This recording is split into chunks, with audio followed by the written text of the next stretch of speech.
नमस्कार दर्शकों, दूरदर्शन केंद्र प्रयागराज में आपका स्वागत है। तो ये है हिंदू आस्था का सबसे पवित्र पर्व।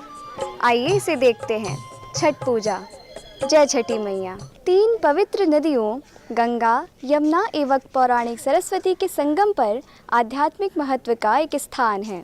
यह प्रयागराज है, जो इतिहास और भक्ति से भरा शहर है। हर 12 वर्ष ये पवित्र शहर एक दिव्य आयोजन कुंभ मेला का गवाह बनता है। पर इस भव्य आयोजन से भी परे एक दैनिक अनुष्ठान है जिसका अत्यंत महत्व है, छठ पूजा। छठ पूजा सूर्यदेव के प्रति श्रद्धा का एक सौर त्योहार है, जिसे प्रयागराज में अत्यंत भक्ति के साथ मनाया जाता है। भक्त मुख्य रूप से बिहार एवं झारखंड से जीवन और जीविका प्रदान करने के लिए और सूर्यदेव को सम्मान देने के लिए 4 दिन का कठोर उपवास करते हैं। छठ पूजा केवल एक त्योहार नहीं, बल्कि ये एक गहरी परंपरा है जो हमें हमारे पूर्वजों से जोड़ती है। सूर्यदेव जो सभी ऊर्जा के स्रोत हैं, उनकी पूजा करके हम अपने परिवार और समृद्धि के लिए आशीर्वाद मांगते हैं।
अबे आगे इस्तेमाल करेंगे ना, अभी रुक जाएंगे।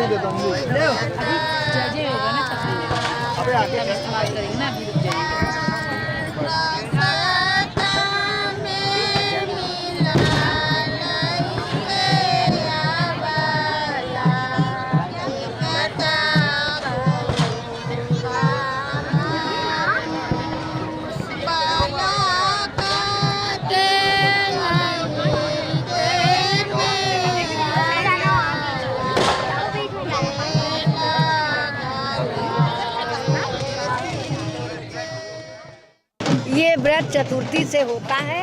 खाए नहाए से पंचमी को खरना होता है। इसमें चने की दाल, चावल, रोटी सब बनती है। भगवान सूर्य को भोग लगते हैं। उसके बाद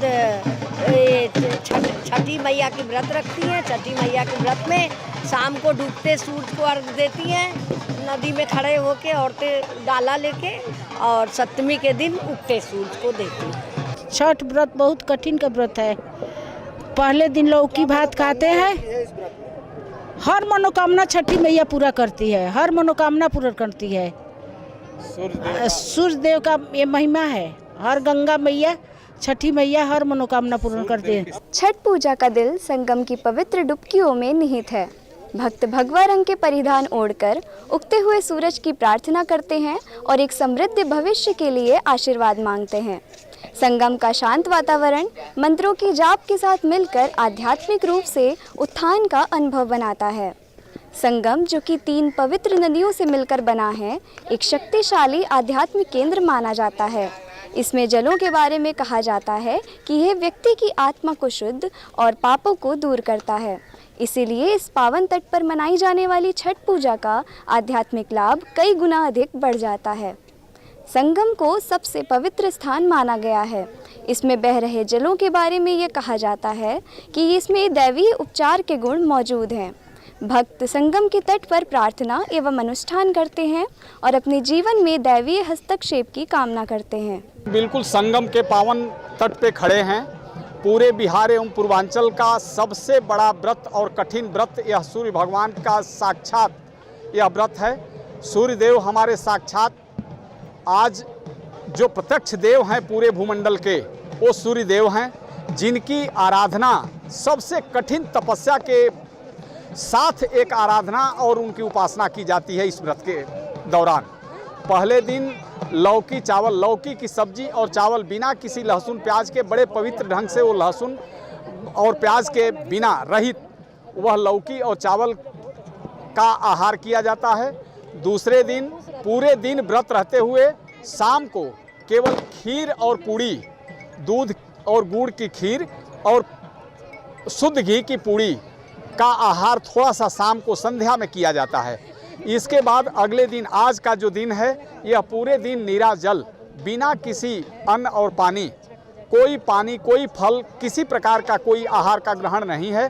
सीधे डूबते हुए सूर्य की पूजा कहीं पृथ्वी और धरातल पे नहीं। लोग कहते हैं कि डूबते सूर्य को प्रणाम नहीं किया जाता है, लेकिन भगवान भास्कर जब अस्ताचल अपने माँ की गोद में जाते हैं तो इस अस्ताचल में जाते समय उनकी आराधना की जाती है कि पुनः अगले दिन आप उदय हो और अपने प्रकाश से पूरी दुनिया को प्रकाशित करें। पूरी दुनिया आपके प्रकाश से ही प्रकाशित है।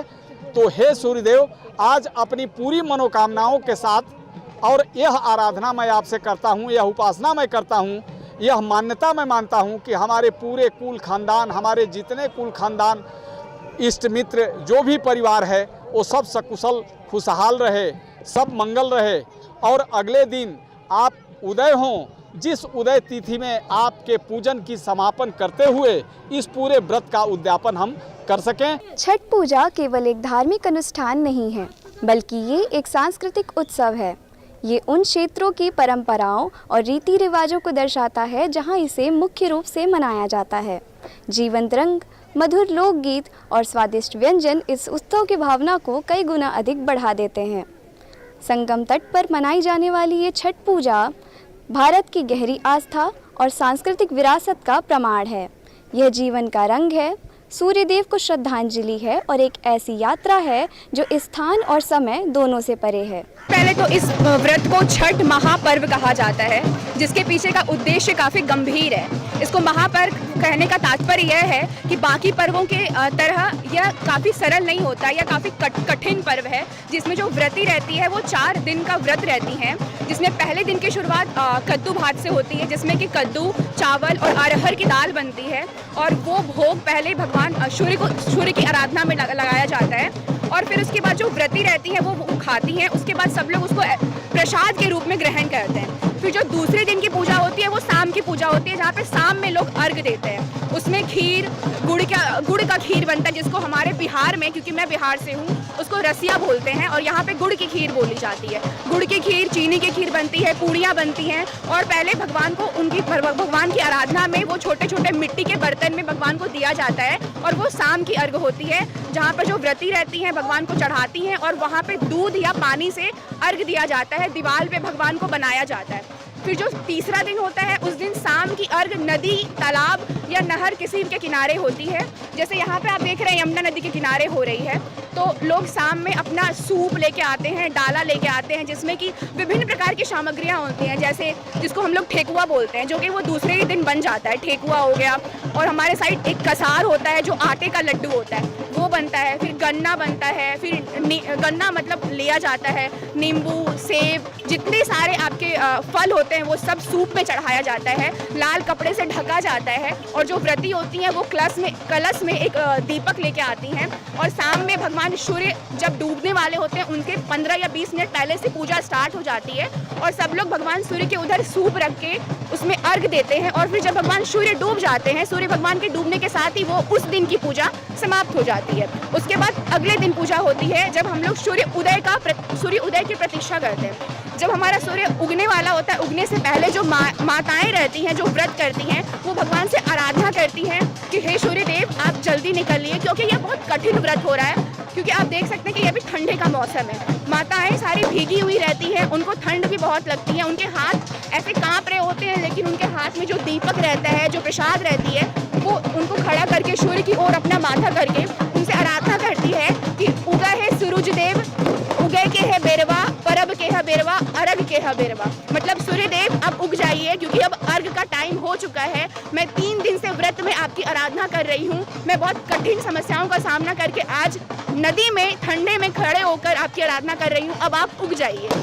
फिर जैसा कि आप देख रहे हैं कि सूर्य उग चुका है, जैसे हमारे सूर्य देवता उग जाते हैं, फिर अर्घ की विधि स्टार्ट होती है। फिर लोग दूध या गंगा जल से, गंगा या यमुना में अर्घ देते हैं, और अर्घ देते देते ही जब सारे सूप, लगभग 20 से 25 या 30 सूप रहते हैं, जब 20 सूप में अर्घ पड़ जाता है, तब जाके अर्घ पड़ने के साथ ही पूजा समाप्त होती है। लेकिन हमारे बिहार में इसके साथ एक और विधि होती है।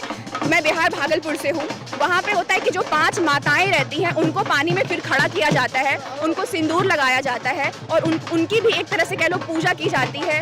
उन्हें भी प्रसाद दिया जाता है, और 5 कन्या कुमारी को भी पानी में रखा जाता है। मतलब ये विमेन की पूजा को भी एक तरह से वो लोग दिखाना चाहते हैं कि जो नारी शक्ति होती है, जिसमें कि ये लोग नारियां ही पूजा करती हैं, इसलिए इसको महापर्व कहा जाता है। और इसमें नारी बहुत ही सहनशीलता से ये व्रत को पूरा करती हैं। तो इसलिए जब सूर्यदेव की आराधना हो जाती है, तब जाके औरतें और 5 कुंवारियों को भी रखा जाता है, और उनकी भी एक तरह से पूजा की जाती है। उसके साथ ही ये व्रत समाप्त होता है। फिर लोग प्रसाद बांटते हैं, प्रसाद को नदियों में लुटाते हैं। कोई ऐसा भगवान पे गजते हैं कि हे प्रभु, अगर मेरी मनोकामना पूर्ण हो जाएगी तो मैं नारियल को नदी में लुटाऊंगा, या मैं पूरा सूप का, जितना सूप के अंदर जो भी प्रसाद होते हैं, मैं उसको लुटाऊंगा। तो वो लुटाते भी हैं, और जो बच्चे होते हैं, जो सब लोग होते हैं, वो नदी में जाके उसको लूटते हैं। और इसके साथ पूजा की समाप्ति होती है, या एक महापर्व जो होता है वो सूर्य के उदय के साथ ही समाप्त हो जाता है। तो इस प्रकार हमारे बिहार में और यूपी में बहुत ही बड़े धूमधाम से इस पर्व को मनाया जाता है। और इस महापर्व को इसलिए महापर्व कहते हैं, क्योंकि यह बहुत कठिन होता है, यह सबसे संभव नहीं होता है। परंतु हमारी जो बिहार यूपी की महिलाएं हैं, वो पूरी सहनशीलता से इस कठिन पर्व को करती हैं, और इसकी तैयारियां लगभग दिवाली से पहले ही शुरू हो जाती है। हमारे बिहार में तो दिवाली से बहुत पहले ही चूल्हा बनने लगता है, मिट्टी का चूल्हा। कुछ भी चीज़ आप बाहर से नहीं खरीदना होता है, चूल्हा प्रॉपर मिट्टी का बनता है, जिसमें खाना बनाया जाता है, जिसपे सब लोग प्रसाद ग्रहण करते हैं। हर चीज़, यहाँ तक कि गेहूं भी घर में सुखाया जाता है। माताएं वो एक एक गेहूं के दाने चुनती हैं, और सब बैठे रहते हैं कि कोई कौवा या चिड़िया आके उसमें मुंह ना लगाए। जो मिल होता है जहाँ पे गेहूं पिसता है, वो मिल भी धुला जाता है कि कोई भी ऐसा चीज़ ना हो जिससे हमारी प्रसाद द्वेषपूर्ण हो जाए। तो पूरी परंपरा के साथ इस पर्व को 4 दिन तक किया जाता है, और वो जो पवित्रता पूरे शहर में, पूरे घर में, पूरे आंगन में फैली रहती है, उस पवित्रता का जोड़ आप कहीं दे ही नहीं सकते।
तो ये था हमारा आज का कार्यक्रम जय छठी मैया। तो हम आपसे लेते हैं विदा। नमस्कार।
हमनी पे छठी मैया।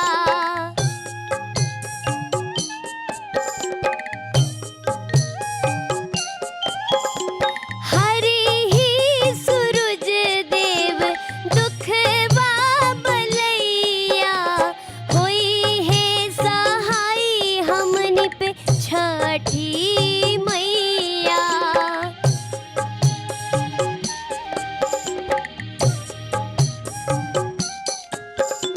छठी माई से कई के अरजिया हो, सेवक चल ले गंगा तीरे, छठी के पूजन करे, मैया के दर्शन करे, मथवा पे लई के दौरिया हो, सेवक चल ले गंगा तीरे, छठी के व्रत करे, मैया के पूजन करे, छठी के व्रत करे, मैया के पूजन करे, छठी के व्रत करे।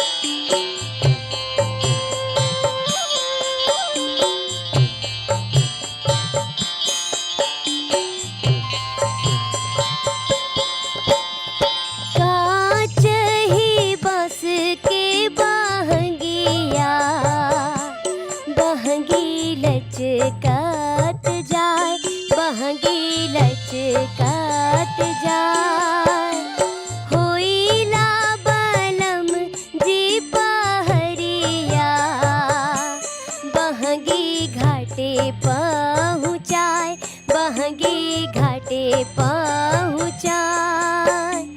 कांच ही बस के बहंगिया, बहंगी लचकात जाए, बहंगी लचकात जाए।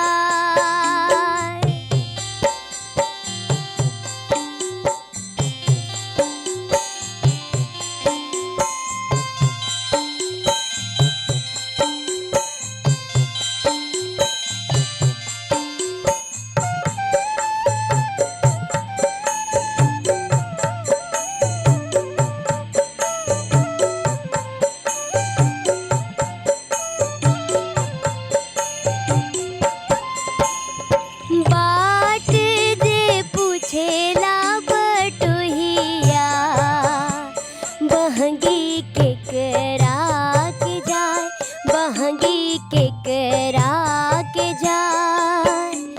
तू जो आन्हर होए रे बटोहिया, बहंगी छठी मैया के जाए, बहंगी छठी मैया के जाए।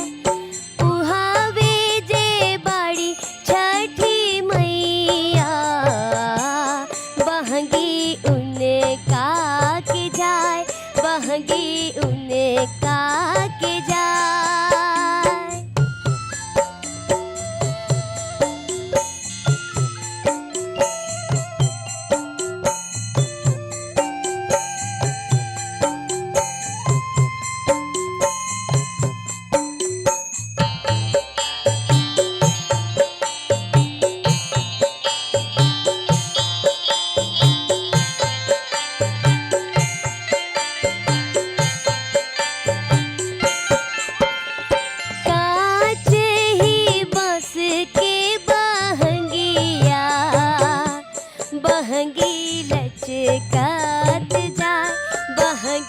लचकात जा होइला बलम जी पहरिया बहंगी घाटे पहुँचाए बहंगी घाटे घाटे पहुँचाए।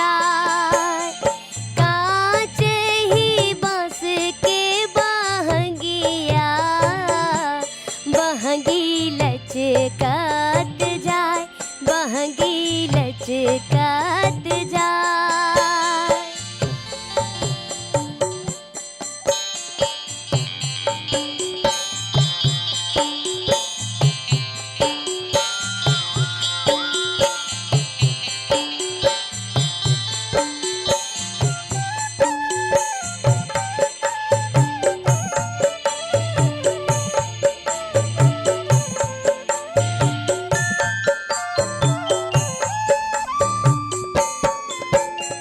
बाट जे पूछेला बटोहिया बहंगी के करा के जाए, बहंगी के करा के जाए।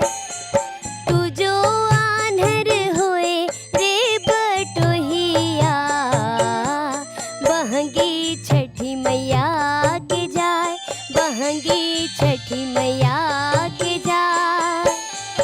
उहा बेजे बड़ी छठी मैया बहंगी उनका के जाए, बहंगी उनका के जाए। कांच ही बांस के बहंगिया बहंगी लचकत जाए, बहंगी लचकत जाए। होइला देवर जी पहरिया बहंगी घाटे पहुँचाए, बहंगी घाटे पहुँचाए। कांच ही बांस के बहंगिया बहंगी लचकत जाए, बहंगी लचकत